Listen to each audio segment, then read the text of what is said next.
International students in Canada have long used provincial nominee programs (PNPs) as a key route to permanent residency. These programs were designed to help provinces attract and retain graduates with Canadian education and work experience. But, two major updates from British Columbia and New Brunswick signal a shift, and not in favor of international students. Both provinces announced that they are scaling back or pausing pathways specifically designed for international graduates.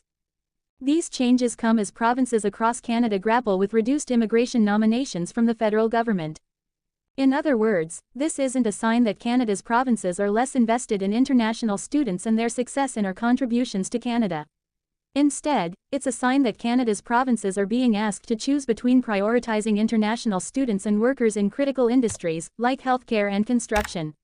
And, some provinces have selected to prioritize these industries with critical demand. If you're an international student in Canada, especially one nearing graduation or working on a post-graduation work permit (PGWP), these announcements may feel like the door to permanent residence is closing. But here's the good news. While some PNP options are narrowing, there is a focus on in-Canada immigration through express entry. And that might just be your best bet going forward. What's happening? A tough week for international students. BC PNP paused for 2025. British Columbia has hit pause on general and priority targeted invitations under its skills immigration system for the remainder of 2025. The reason? A significant cut to its federal nomination allocation. In 2025, BC received just 4,000 nomination spots, a 50% drop compared to previous recent years. But the province already had more than 5,200 applications in its inventory when it learned of this cap. As a result, BC is now focused on nominating a smaller group of people who can make the highest economic impact. Here's what that means in practice. Only 1,100 new applications will be accepted this year, mainly from health authority employees, entrepreneurs, and other high-impact workers. The remaining 2,900 spots will go toward processing the backlog of applications already submitted. The BC PNP does not expect to issue general or occupation-specific invitations to apply ETAs for the rest of the year. A limited number of ETAs will go to candidates in the registration pool who show the potential to drive significant economic value. That's 100 people, out of more than 10,000 already in the system. Applications under the International Postgraduate (IPG) stream submitted between September 2024 and January 2025 will be waitlisted, with no guaranteed nomination.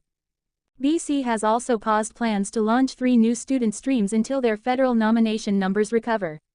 In other words, the province is tightening the tap, and international students are among those feeling the squeeze. New Brunswick student stream cancelled.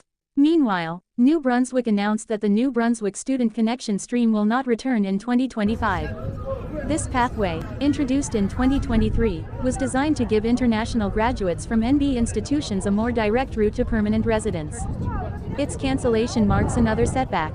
That said, some students with job offers in New Brunswick may still qualify under the New Brunswick Employment Pathway under the NB Express Entry Stream.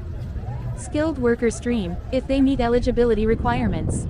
However, the province is no longer accepting applications from candidates with job offers in several common entry-level roles.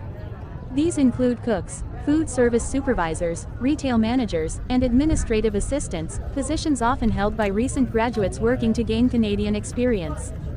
Why is this happening? These policy changes are part of a broader shift in Canada's immigration system. The federal government sets annual nomination limits for each province under their respective PNPs. In 2025, those numbers dropped significantly, especially in high-demand provinces like BC. This is happening at a time when application volumes remain high.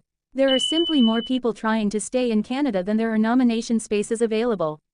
Provinces are now being asked to focus on their most critical labor needs, like healthcare and entrepreneurship, over broader, more inclusive pathways. This is frustrating news for many, especially those who follow the study-work-immigrate model that Canada has promoted for years.